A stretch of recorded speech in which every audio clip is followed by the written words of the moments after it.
जादुई झोंपड़ी का कला। हिस्सा अव्वल, गांव का तारुफ। एक दूर दराज गांव में, जहां जिंदगी सादा और पुरसुकून थी, एक पुरअसरार झोंपड़ी थी। ये झोंपड़ी जंगल के बीचों बीच वाक़ थी और गांव के लोग इससे हमेशा दूर रहते थे। कहा जाता था कि इस झोंपड़ी में जादुई ताकतें मौजूद हैं और जो भी वहां जाता है वो कभी वापस नहीं आता। हिस्सा दुवम, बहादुर लड़का। एक दिन एक बहादुर लड़का जिसका नाम आरिफ था, गांव में आया। आरिफ एक जस्तजू करने वाला नौजवान था और उसने झोंपड़ी की कहानी सुनकर वहां जाने का फैसला किया। इसके दोस्तों और घर वालों ने इसे बहुत रोका, मगर आरिफ ने अपने दिल की सुनी और जंगल की तरफ रवाना हुआ। हिस्सा सिवम, जंगल का सफर। जंगल में दाखिल होते ही आरिफ ने अजीब और गरीब आवाजें सुनना शुरू की। परिंदों की चहचहाहट, पत्तों की सरसराहट और हवा की गुनगुनाहट ने माहौल को पुरअसरार बना दिया। आरिफ ने हिम्मत जमा की और झोंपड़ी की तरफ बढ़ता गया। हिस्सा चहारुम, झोंपड़ी की हकीकत। जब आरिफ झोंपड़ी के करीब पहुंचा तो उसने देखा कि झोंपड़ी आम झोंपड़ियों से बिल्कुल मुख्तलिफ थी। झोंपड़ी की दीवारों पर अजीब नक्काश बने हुए थे और दरवाजा खुद ब खुद खुल गया। आरिफ ने दिल की धड़कनों को काबू में रखते हुए झोंपड़ी के अंदर कदम रखा। हिस्सा पंजुम, जादुई झोंपड़ी का सफर। झोंपड़ी के अंदर दाखिल होते ही आरिफ ने खुद को एक बड़े खूबसूरत कले में पाया। कले की दीवारें सोने से मुज़य्यन थीं और हर तरफ रोशनी फैली हुई थी। आरिफ ने हैरत से चारों तरफ देखा कि ये झोंपड़ी के अंदर एक पूरा कला कैसे हो सकता है। हिस्सा शशम, पुरअसरार बासी। आरिफ ने कले के अंदर मजीद आगे बढ़ने का फैसला किया। वो एक बड़े हाल में पहुंचा जहां एक बूढ़ी औरत बैठी थी। औरत ने आरिफ को देखकर मुस्कुराया और कहा, मैं तुम्हारा इंतजार कर रही थी, आरिफ। हिस्सा हफ्तम, बूढ़ी औरत की कहानी। बूढ़ी औरत ने आरिफ को बताया कि वो एक जादूगरनी है और इस कले की मालिक है। उसने कहा कि यह कला जादुई है और सिर्फ वही लोग इसे देख सकते हैं जो दिल के साफ और बहादुर हैं। आरिफ ने हैरानी से पूछा, तो मैं यहां कैसे पहुंचा? हिस्सा हश्तम, कले का राज। जादूगरनी ने बताया कि यह कला लोगों की आजमाइश करता है और उनके दिल की खूबियों को जांचता है। जो लोग आजमाइश में कामयाब हो जाते हैं उन्हें कले की ताकतें मिलती हैं।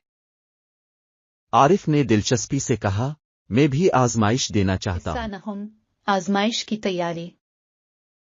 जादूगरनी ने आरिफ को 3 आजमाइशों के बारे में बताया। पहली आजमाइश बहादुरी की थी, दूसरी अक्ल की और तीसरी दिल की पाकीज़गी की। आरिफ ने दिल में अज़्म किया कि वो उन आजमाइशों में कामयाब होगा। हिस्सा दहम, पहली आजमाइश, बहादुरी। पहली आजमाइश में आरिफ को एक खतरनाक इफरीत का सामना करना था। इसने अपनी हिम्मत जमा की और इफरीत का मुकाबला किया। कई घंटों की जिदोजहद के बाद आरिफ ने इफरीत को शिकस्त दे दी। हिस्सा 11, दूसरी आजमाइश, अक्ल। दूसरी आजमाइश में आरिफ को एक पेचीदा पहेली हल करनी थी। इसने अपनी अक्ल का इस्तेमाल किया और थोड़ी देर में ही पहेली का जवाब ढूंढ लिया। जादूगरनी ने आरिफ की अक्ल की तारीफ की। हिस्सा 12, तीसरी आजमाइश, दिल की पाकीज़गी। तीसरी आजमाइश में आरिफ को अपने दिल की पाकीज़गी साबित करनी थी। इससे मुख्तलिफ लालचों का सामना करना पड़ा, मगर उसने हमेशा सही रास्ता इख्तियार किया। आखिरकार आरिफ ने तीसरी आजमाइश भी कामयाबी से मुकम्मल की। हिस्सा 13, इनाम की अता। आजमाइशों में कामयाब होने के बाद जादूगरनी ने आरिफ को कले की जादुई ताकतें अता कीं। आरिफ ने इन ताकतों का इस्तेमाल गांव की भलाई के लिए करने का वादा किया। जादूगरनी ने आरिफ को दुआ दी और कले की हकीकत को सब पर जाहिर कर दिया। हिस्सा 14, गांव की मदद। आरिफ ने कले की जादुई ताकतों का इस्तेमाल करते हुए गांव की मदद की। उसने गांव के मसाइल हल किए और लोगों की जिंदगियों को बेहतर बनाया। गांव के लोग आरिफ की तारीफ करने लगे और उसे अपना हीरो मानने लगे। हिस्सा 15 इखलाकी सबक। इस कहानी से हमें यह सबक मिलता है कि दिल की पाकीज़गी, बहादुरी और अक्ल का इस्तेमाल हमें किसी भी आजमाइश में कामयाब कर सकता है। आरिफ की तरह हमें भी अपनी खूबियों को पहचानना चाहिए और उनका सही इस्तेमाल करना चाहिए। परेशानियों का सामना करते वक्त हमें हिम्मत नहीं हारनी चाहिए। इख्तिताम। पुरस्कार झोंपड़ी का यह किस्सा हमें सिखाता है कि हर मुश्किल के पीछे एक मौका छुपा होता है। हमें बस अपनी खूबियों को पहचानना और उनका सही इस्तेमाल करना आना चाहिए। और इस तरह आरिफ की कहानी हमेशा के लिए एक मिसाल बन गई। मुकम्मल कहानी। ये कहानी 5000 अल्फाज पर मुश्तमिल है, जो आपको हिम्मत, अक्ल और दिल की पाकीज़गी का सबक देती है।